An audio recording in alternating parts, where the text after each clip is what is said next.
Latest updates के लिए हमारे चैनल हलचल इंडिया को लाइक, शेयर एंड सब्सक्राइब कीजिए एंड यस, बेल आइकन को प्रेस करना मत भूलिए। और आपने इसके बयान जो है वो बयान क्यों चेंज कर दिए? वो यही कह रही है बयान नहीं, आप अगर इनको नहीं मदद कर सकते आप मना करिए ना, हम दूसरे कहीं से जांच करवाएंगे। लेकिन आप उनके साथ इतना अभद्र व्यवहार करते हो, कहते मुझे हमेशा कहते जाओ भागो यहाँ से, चलो हटो यहाँ से। तो फिर आप क्या कर रहे हो? आपका क्या काम रहेगा? सिर्फ मना करने का, मैं ये नहीं कर सकता, मैं ये भी नहीं कर सकता, मैं ये भी नहीं कर सकता। आप क्या कर सकते हो? अरे भैया, तुम्हारी बहन होती तो क्या कर रहे होते? तुम बहन होते तो अब तक रातों रात कागज आ गए होते। अगर ये काम अगले 10 दिन में आपने नहीं किया और पिंकी की समस्या सॉल्व नहीं हुई तो जहां आप है वहां से आप ट्रांसफर के लिए तैयार रहिएगा। मैं एसएसपी साहब को आज ही बोलूंगी कि 2 या 3 बार कोई लड़की आ जाए, इतना बर्दाश्त नहीं है मुझे। अगर एक बार कोई केस जिस थाने में पहुंच गया वो सॉल्व होना ही चाहिए। हम लोग पागल नहीं जो आके पूरा दिन यहाँ लगाते हैं। आप सही नहीं रख रहे, आपकी बहन भी परेशान करती है, मम्मी भी परेशान करती है। आप इसको आज के आ जाएंगे शाम को और लेकर जाएंगे, बच्चा आपके घर पैदा होगा कि मैं चाहूंगी तो अगले 10 दिन में तुम्हें सारा को उठवा के जेल भिजवा दूंगी। मैंने बोला शाम को आइए थाने में, लड़की को लेकर जाइए आके, और कोई आपकी शर्त नहीं चलेगी जी। शर्त चलेगी लड़की के 8 महीने प्रेग्नेंट अभी बोला मैंने, सारे लोगों को उठवा दूंगी, पूरा परिवार जेल में रहेगा पूरी जिंदगी। क्या तुम लड़कियों को परेशान करते रहते हो? मारपीट करोगे तुम इसके साथ? उत्तर प्रदेश राज्य महिला आयोग की सदस्य मीनाक्षी भराला लगातार पिछले 5 से 6 जन सुनवाई कर चुकी हैं और उन जन सुनवाई का रिजल्ट ये निकला है कि जो पीड़ित महिला आती थी उनको न्याय तो मिला है।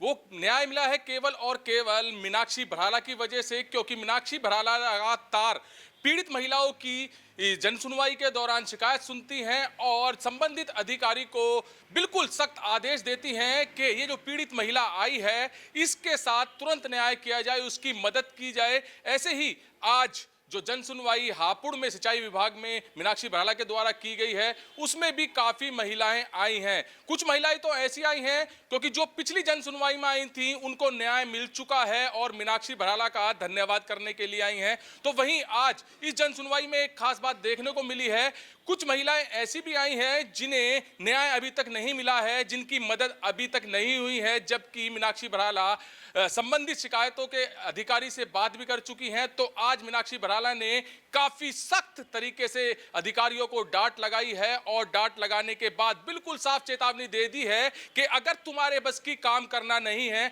अगर पीड़ित की मदद करना बस की नहीं है, जो तुम्हारा कर्तव्य है वो पूरा करना बस की नहीं है, तो आज ही तुमसे जांच चेंज कराकर किसी दूसरे अधिकारी को जांच पहुंचा दी जाएगी। तो आज काफी सख्त दिखी है मीनाक्षी भराला और इस सख्ती की वजह से लोगों को विश्वास हो गया है कि जो उनकी शिकायतें थी उन पर अब बिल्कुल तुरंत काम किया जाएगा। मीनाक्षी भराला जी से जानेंगे, मैम आज कितने केस लगभग आए हैं और कितना निस्तारण हो चुका है? 22 केस आए हैं और निस्तारित मेरे हिसाब से मैं 85% का रेशो लेके चलती हूँ। जो मेरे निस्तारित हर बार होते हैं, आप लोग सब साक्ष्य है इस बात के कि मेरा पुराना 1 या 2 केस आते हैं, सारे केस में निस्तारित कराती हूँ और अगले 5-6 दिन में लगातार सबके संपर्क में रहती हूँ जिससे कि जल्द से जल्द केस सॉल्व हो जाए। मेरा मोटिव ये नहीं है कि 1 महीने में केस सॉल्व हो जाए, मेरा मोटिव है कि जांच केस आए तो 4-5 दिन में सॉल्व हो। अच्छा मैम, एक चीज खास देखी गई है, आपकी पिछली 5 से जन सुनवाई की बात की जाए तो उनमें जो महिलाएं आई हैं, पीड़ित महिलाएं, उन्होंने आप पर विश्वास जताया है और धन्यवाद भी किया है आज। मगर आज की जन सुनवाई आपकी है उसमें एक खास बात यही देखी गई है कि अधिकारियों पर बिल्कुल भी असर नहीं हुआ है, जिनको आपने डांटा भी है। क्यों? जब आप डांट रहे हैं, आप आदेश दे रहे हैं, आप जन सुनवाई कर रहे हैं, फिर भी अधिकारी नहीं सुन पा रहे हैं, तो पीड़ित की किस तरह से सुनते होंगे? क्योंकि धक्के मार के भी बाहर भगाया गया है, अभी आपके सामने महिला ने आरोप लगाया अधिकारी पर। नहीं, वो कोई इक्का दुक्का आईओ होते हैं जो इस तरीके की गलत हरकत किसी महिला से कह देते हैं कि जी आप जल्द जाइए यहाँ से क्योंकि वो बार बार आ रही होगी। तो मेरा ये मानना है क्योंकि मुझे इसी सिस्टम से काम लेना है और मुझे 80% का रेशो 100% में बदलना है, तो मैं इसी तंत्र को सुधार के और यहीं से काम कराऊंगी। और आपने देखा भी है कि काम हो भी रहे हैं। कुछ एक आईओ है जिनको मैं फिर एसएसपी से बात करके हर जिले में करती हूँ, मैं वो आईओ चेंज करा देती हूँ। जो दूसरा आईओ है तो चूंकि उसको पता रहता है एसएसपी साहब का और मेरा इन्वॉल्वमेंट है, तो वो अच्छे से उस केस को हैंडल करता है। कहीं ना कहीं लग रहा है कि आज जो लोगों की शिकायतें थी काम उन पर नहीं हो रहा है, आप ही काम करा रहे हैं। नहीं, काम होता है लेकिन वो कुछ आप सही कह रहे हो, पुलिस पता नहीं, मैं तो कहती हूँ पुलिस वालों को कि अगर आप लोग सुन लेते तो मेरे पास आते ही नहीं। एक्चुअली वो लोग अगर अपना ठीक से काम कर ले, जिन थानों में ये लोग जाते हैं, तो वो कहीं बाहर जाएंगे ही नहीं। ये नहीं सुनते तो ये फिर राष्ट्रीय महिला आयोग तक भी जाते हैं, प्रदेश तो छोड़िए आप, फिर मेरे पास जांच आती है, फिर मैं जांच कराती हूँ। और आपके ज़िले की एक खासियत है कि इस पूरे ज़िले में मेरे नंबर दिया हुआ है, और करीबन इस पूरे महीने में 100-125 केस मैंने आपके ज़िले के सुलझाए हैं, जो कि फ़ोन पे मेरे पास लगातार आते रहे कि मैडम हमारे हस्बैंड को पकड़ लिया है, तो कारण बताए गए। जैसे कि अभी एक आपके यहाँ का चोरी का मामला था, पिछले 5 दिन पहले मेरे पास फ़ोन आता है एक महिला का कि मेरे हस्बैंड HIV पॉजिटिव हैं और उनको पुलिस ने बिठाया हुआ लगातार 3 दिन से। मैंने फिर पूछा कि आपको अगर नहीं इसमें ये दिक्कत में है, अगर इसने सच में भी किया है तो 151 में आप कर दीजिए इसका चालान। वो चालान भी नहीं कर रहे थे पुलिस वाले, वो ना जाने किस प्रेशर में थे। उसके बाद जब मैंने बात किया, SSP से बात किया, तो उसको तत्काल रूप से व्यक्ति को छोड़ा गया। उसका इलाज भी फिर मैं अब करा रही हूँ।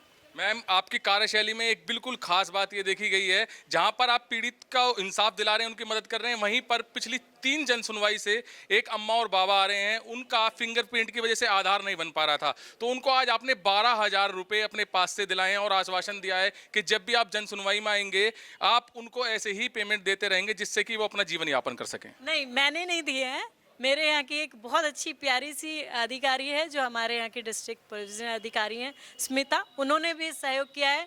एक और हमारे यहाँ की SDM है जो अब सदर में पहुँच गए, इला प्रकाश जी, उन्होंने भी सहयोग किया है। और तो और हमारे मुकेश जी जो हमारा आयोग की तरफ से जो पुलिस के एक अधिकारी लगे होते हैं, उन्होंने सहयोग किया है, डिप्टी CMO ने सहयोग किया है, सब ने सहयोग करके दिया है। मैंने अपने पास से सारे नहीं दिए, सब ने थोड़े थोड़े दिए हैं।